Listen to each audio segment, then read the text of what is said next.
Hello and welcome to this week's edition of WCS Sports Connection Game Day. I'm your co-host, Jimmy Qualls, and with me as always, my co-host, Tate Mathews. Welcome.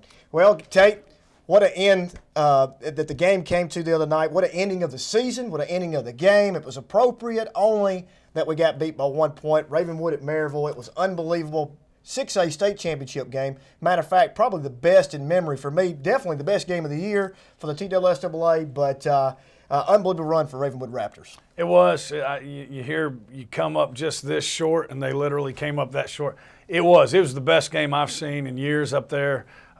So many people I talked to that were there that didn't have anything to do with Ravenwood, didn't have anything to do with Maryville, talked about what a great game it was. TWSAA officials, they were pleased. I tell you the other thing, this team has really just drawn everybody in. You know, everybody's just been so emotionally invested in it.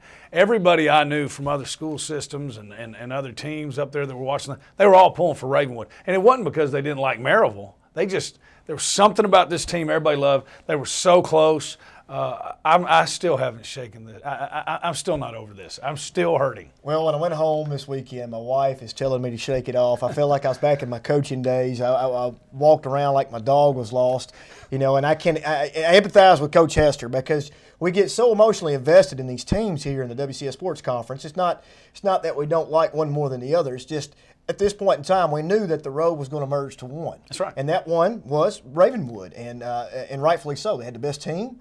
They were the best team for a half, best team for 3 quarters, and then all of a sudden it felt like it did. Before we get deep into the game, let's talk about a few other things. We're going to talk about girls and boys basketball now that the football season's over in the second half of the show.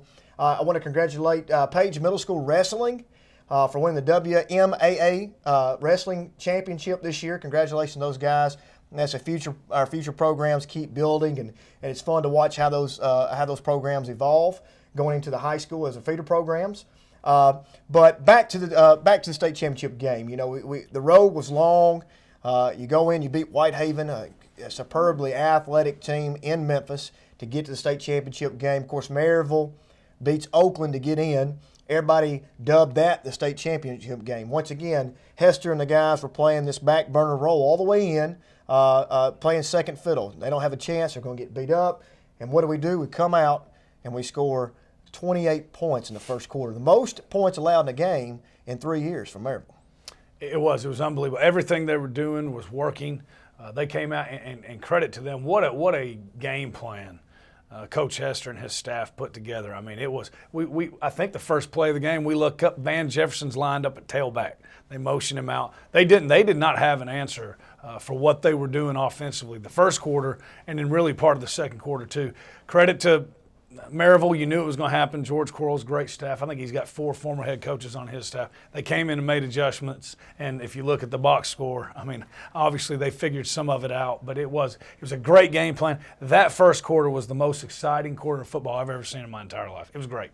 Well, I told you at the game, after the first quarter, I felt like the game should have been over. It seemed like it was the longest quarter in history. Things were going our way, and you look up, and it's just the end of the first, and you're thinking, man, we got a long ways to go. And you knew that Maryville, with their tradition that they have and their coaching staff, that they were not going to lay down. Now, let's get to the first quarter. Into the first quarter there, it was 28-7. There was a point in time where Andrew Rapay scores the opening drive. They come in with that Tebow package on the goal line. He takes Cole Brown's place there in the quarterback spot, goes in, rushes in for a touchdown. Seth Rowland comes back after a fumble, goes a 34-yard run for the second touchdown. It's 14-0 off to the races. And then they come down and drive the length of the field, make it 14-7. Now, here's the kicker right here. We come back, Cole Brown throws a bomb, 63 yards. I mean, on the money, across his body. Van Jefferson never broke stride. And we kept waiting for that because all of a sudden, from the first play on, Van was getting touches, something we hadn't seen. Wanted to get him involved and open up the run game. He catches that ball. They go up 21-7, and then they come back with the best play of the night for me was the halfback pass where they had Van come across on jet sweep, pitching ball, and hits Cole Brown in the end zone. So a little trickery there, go up 28-7. Now, the stage is set. There's 5 minutes left in the quarter. They come back out. Maryville throws a pick right off the bat, and they drop it. hits the guy And right he was in the headed numbers. to the house, too. I mean, right there in the numbers, they had the field was spread, and you think if he catches that and goes pick six or gets the ball back and scores, could break their backs. Yeah, I think it would have been, it sounds funny. It's just 7 more points, but 35-7, a lot bigger than 28-7. And that's the plays Ravenwood's made all year long too. I mean that play they've made so many times. So, I guess it just wasn't meant to be. But it was also there was a gentleman standing there. I was standing down on the sideline as you were. I was on the other side, and he had told Van Jefferson before the game, hey, LSU, I know you committed to Georgia. LSU's looking for a quarterback. I'm sure you can play quarterback too. If you want to come down to LSU, we'll take you. He threw that pass on the money to Cole Brown for the touchdown. When he came back on the sideline, he walked by that guy and said, hey, call LSU, tell them I'm ready to play quarterback. So that was a great play. But you're right. You go back to, you don't want to say ifs, but had that interception been caught and maybe taken back to the house for an interception, for a touchdown, I don't know how they would have overcome that. I'm not sure that Maryville, was prepared. Now, don't get me wrong. They do an exceptional job of preparation and game planning. But I don't think they were prepared emotionally to see that off the bat. The crowd was dead. They were stunned, and everything was going Ravenwood's way. And then the second quarter happens. Yeah.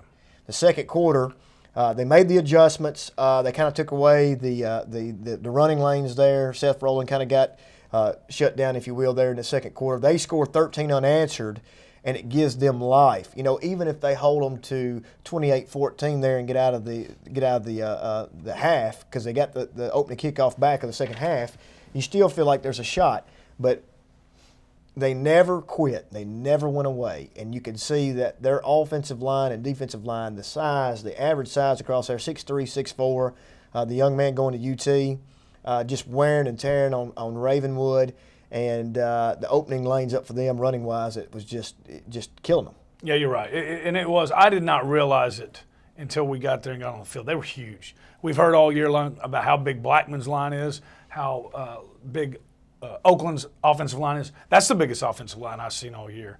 And so I think that took a toll. They kind of started to wear them down. And the other thing in that first quarter, too, it's something they've done all year long, and they did it again. And I guarantee you, George Qualls will tell you this, that Ravenwood defense, they were hitting, man. They were flying to the ball. They were physical. I guarantee you, Maryville will tell you that's the most physical football team they've seen all year. And it was fun to watch, just a little bit undersized. Absolutely, and hats off to Maryville. It's a class organization, class people. They brought an exceptional crowd. I bet Tennessee Tech would be drooling to have a crowd like was at that championship game. I know the TSSAA was sitting there with a smile on their face, thinking the amount of people and the amount of tickets that were sold. But the atmosphere couldn't have been any better. It was just truly a championship event. It was to be 6A, to be the crowning moment, the highest level football play in TSSAA, and it lived up to the hype. It did, and then you get into the second half. They had a chance to win it. Maryville comes back, and they tie it up. And then Ravenwood, let's talk about that last final drive to get down there for the chance to make the field goal to win it. 2 fourth-down conversions. Nick Barton got one of them. He had to dive to get it. They were effort plays, man. He literally had to fight for every last inch of that yard he got. The one to Austin Percy. Coach Hester goes for it on 4th down, 4th and 4, about midfield. He didn't know what to do. I think he said, hey, we can't give the ball back to him. Yeah. You're sitting there on the 45, 46, 4th and 4. Man, that took some guts. They get a 4th down conversion. Had a chance at the end, and it was cold. It was wet. Wasn't real great for a kick, but they had a chance, but they fought back. You know what I'm saying? Like you said, they literally played the entire game, and then the touchdown catch by Percy in overtime. Man, Coach, that was unbelievable. That was the catch of the night. You're sitting there with your back against the wall, won the toss, elected to play defense first, didn't exactly have a defensive possession like you wanted. On the second play, Maryville runs in for a score.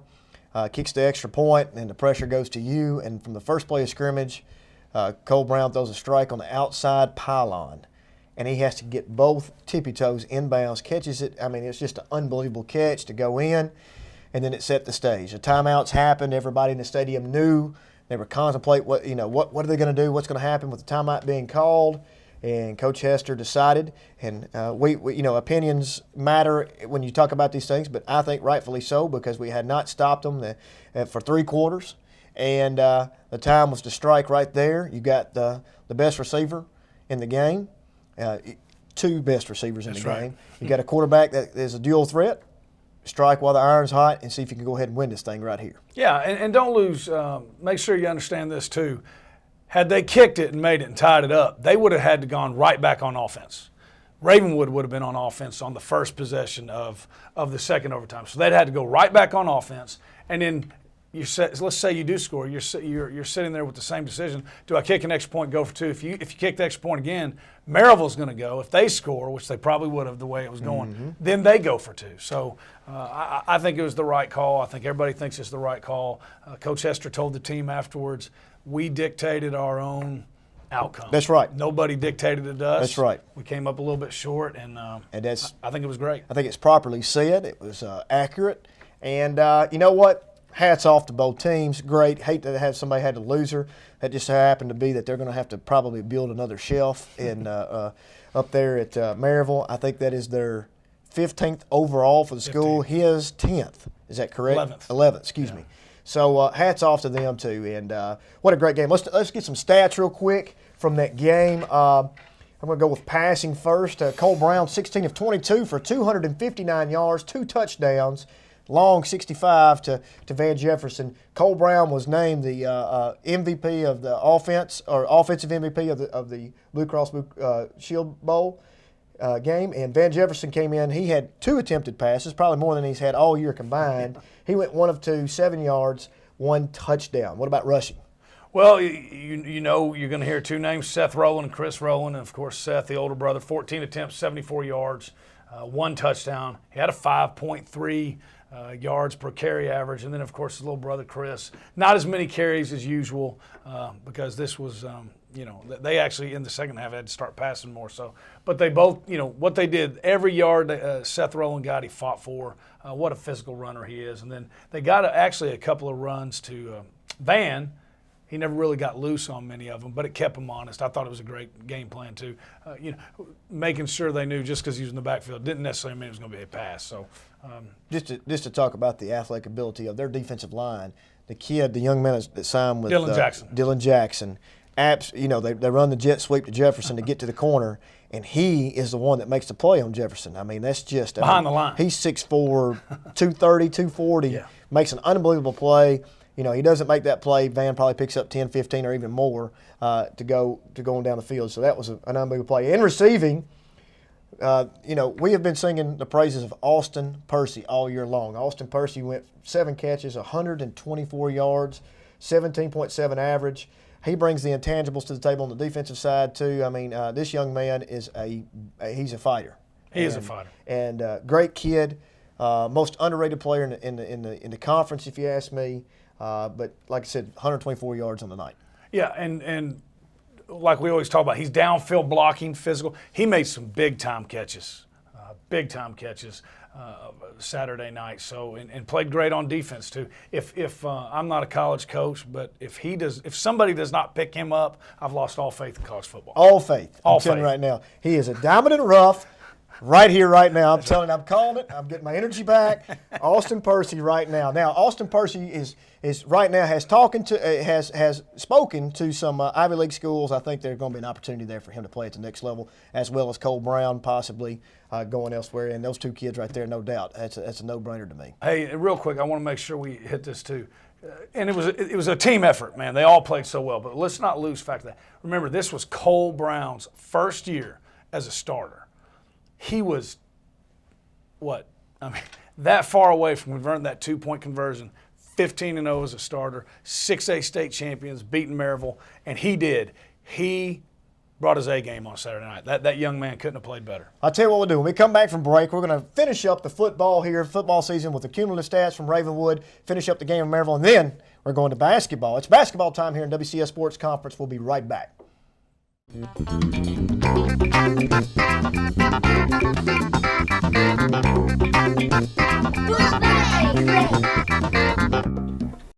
My book is Where the Sidewalk Ends. I like this book because the poems in it are really funny, and I like the illustrations, and they make me laugh.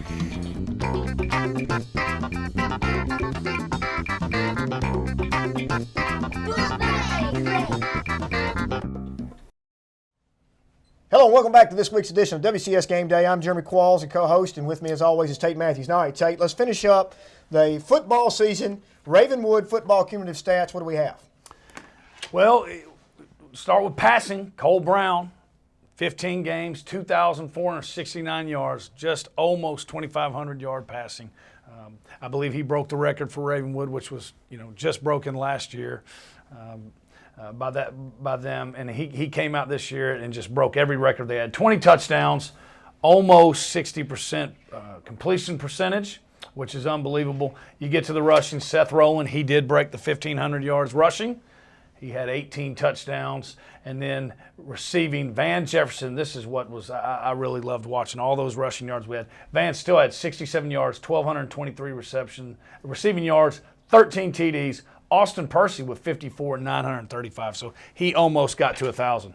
Probably my favorite stat of all, Jeb Stewart, 95 tackles, 15 for a loss, 2 sacks, 1 touchdown. Garrison Geronimus, 86 tackles, 20 for a loss.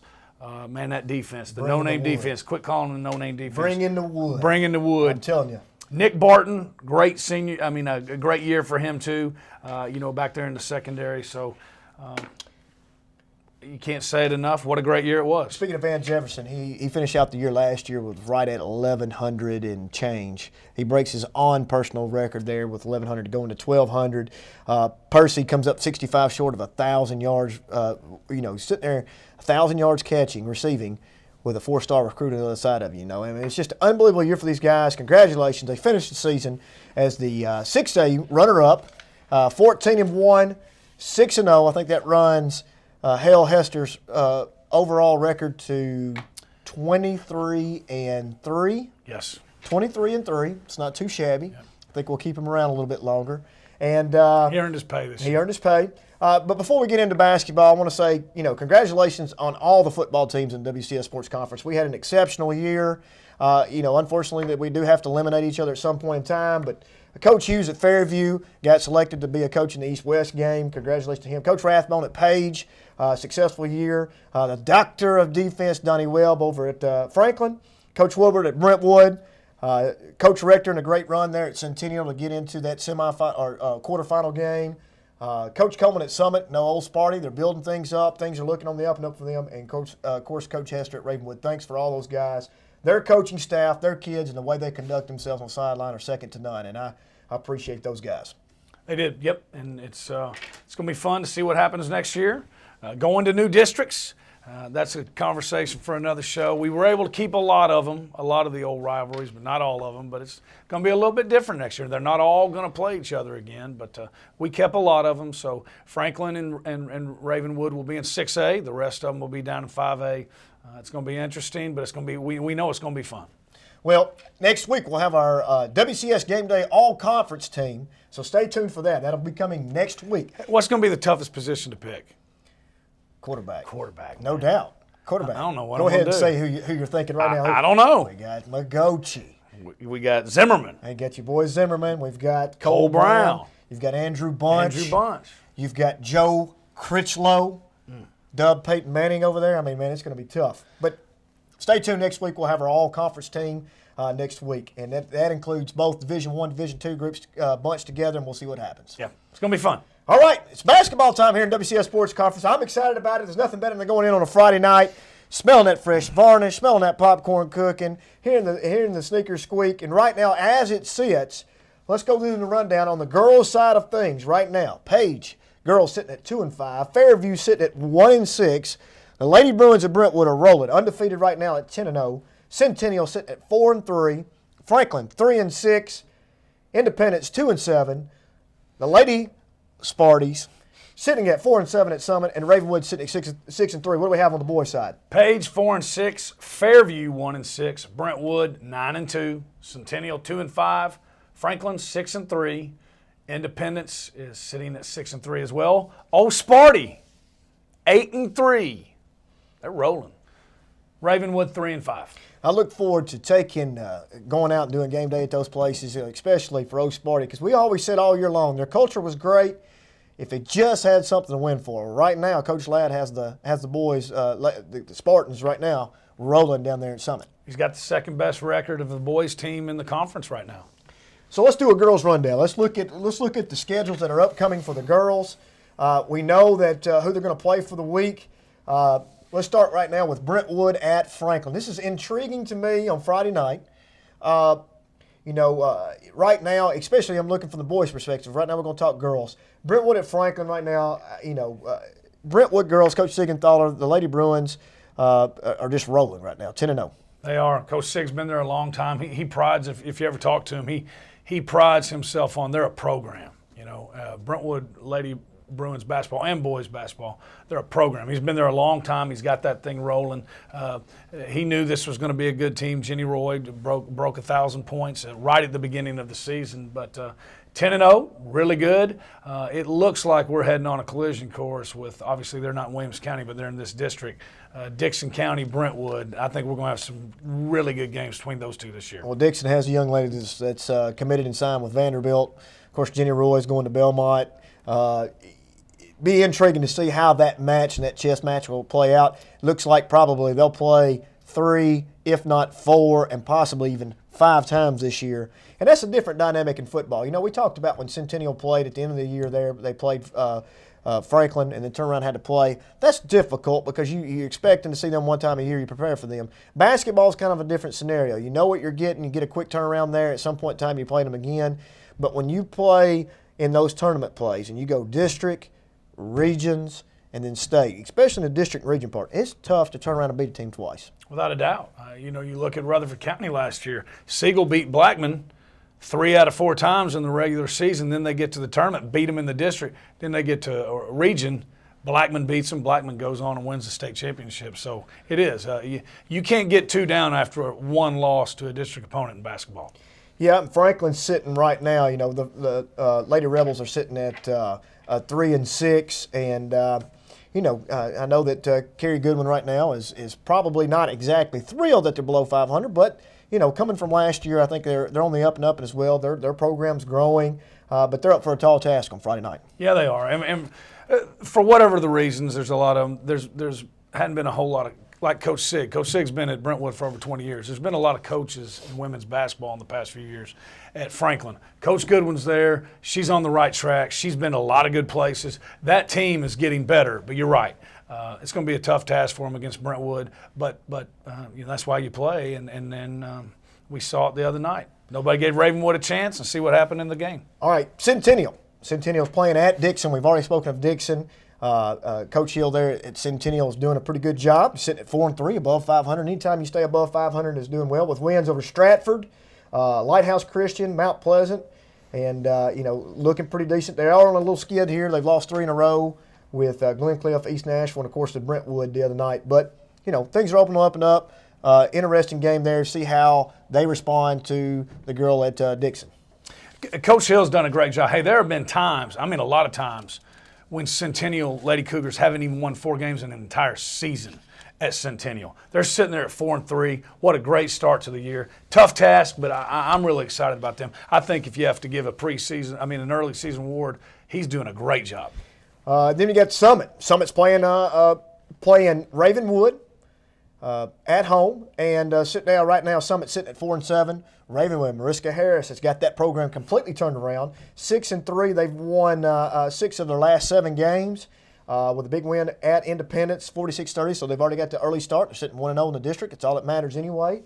And it looks like Ravenwood's making a turn on the girls program. They are. We got a lot of teams on the upswing, and that ought to be a good game. I'll be interested to see who comes out of that one, the winner between Summit and Ravenwood. I think that's a very evenly matched game.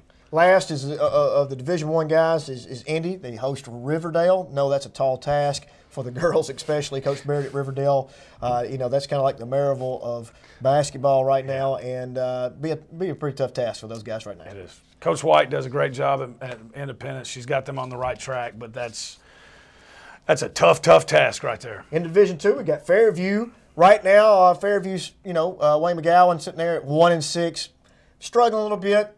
Coming in, they won their last game, 31-25 over Page. Now they're going to be sitting there playing Montgomery Central with District Foe there. Good opportunity to get another win. Yep. They're building. You hear it a lot, but that's what they're building at Fairview right now. And last, Division II, Page. Page plays Stratford, which is an interesting matchup for me. Scheduling-wise, that's an interesting. I don't know if that's one of those deals where you didn't have anybody else to play, but Page has to play Stratford, and that game will be on Saturday. Page, Lady Patriots sitting right now at 2-5. I think Coach Mooney and the Lady Patriots come out with a win on that one. Okay, flipping the script real quick. We're running out of time. We're going to run through the boys' games real quick on Friday night. Let's talk about Brentwood at Franklin. Now, you want to talk about a juggernaut. Right now, this could be – these are my two picks. These are Jeremy Qualls' first two picks of the year right here, folks. Brentwood and Franklin going to be fighting it out for first and second. Summit wanting to be part of that conversation there. Yeah. Brentwood been to the last two state tournaments. A really good team this year, too, but I like what Coach Wilson's doing at Franklin. I think he's added a toughness, man. Franklin's going to be tough. This will be a good fight. I take it from personal experience. Any team that he coaches or touches are going to be physical. They're going to be good. They're going to be well coached. They're going to be disciplined. Look for Franklin to make a run there. Centennial at Dixon. Coach Tigard over at Dixon. Centennial here. I think Centennial's playing well. I really like what Coach is doing there at Centennial. I've seen him practice a little bit, do some shoot-around stuff. I haven't seen them play yet. They're sitting at 2-5, but I like the direction they're going. Yeah, I think this is Coach Terrence Johnson's first year. More than anybody, they need their football guys. He just got them back. You're gonna see them get better. Old Sparty versus Ravenwood. Coach Whitlock bringing his guys over there to Old Sparty. I think this will be the first true real test for Summit to see where they are. I know they just lost to Marshall County. At Marshall County, probably didn't play their best, close game, but Summit versus Ravenwood. Yep. Evenly matched game, kind of like on the girls' side. This will be fun to watch. Indy versus Riverdale. Let me tell you something. I have seen Indy play. They have the Murphy brothers right now. Grayson. Murphy, the younger Murphy brother, right now is one of the better players in the conference. He's a sophomore. Those two kids right now can flat play. He's averaging 15, 16 points a game. They combined for 40 in that game versus Siegel. They made Siegel look pretty bad. Congratulations to Indy and Greg Glass. I think they have the things on the up and up versus Riverdale. And remember, Siegel's a state tournament team from last year. That's a good team. Division II, Fairview versus Montgomery Central. I don't know a whole lot, but I'm going to guess Montgomery Central's probably pretty good in basketball. But they're okay. Fairview will go up there and fight. And Fairview right now, they're 1-6. They're looking to get over that hump. Then once again on Saturday, Page at Stratford. Yeah, it's always easier for the girls against those metro teams as it is for the boys. So that is true. But Coach Ringstaff will have a good plan. I tell you what we're going to do. We're going to set the stage. Since we had football this week, pick'ems are over. Next week we'll start our pick'ems. We'll also have our first all-conference team, game day all-conference team for football. We'll start our pick'ems. I'm going to concede to the fact on the air that yes, that Tate did beat me during football season, but it was a heck of a ride. I've enjoyed every bit of it. Congratulations. We'll let you know what I have to do later in the show next week. But all conference teams next week. We'll start our basketball pick'ems. I'm your co-host, Jeremy Qualls, and with me as always is Tate Mathews. This is WCS Game Day. We'll see you next week.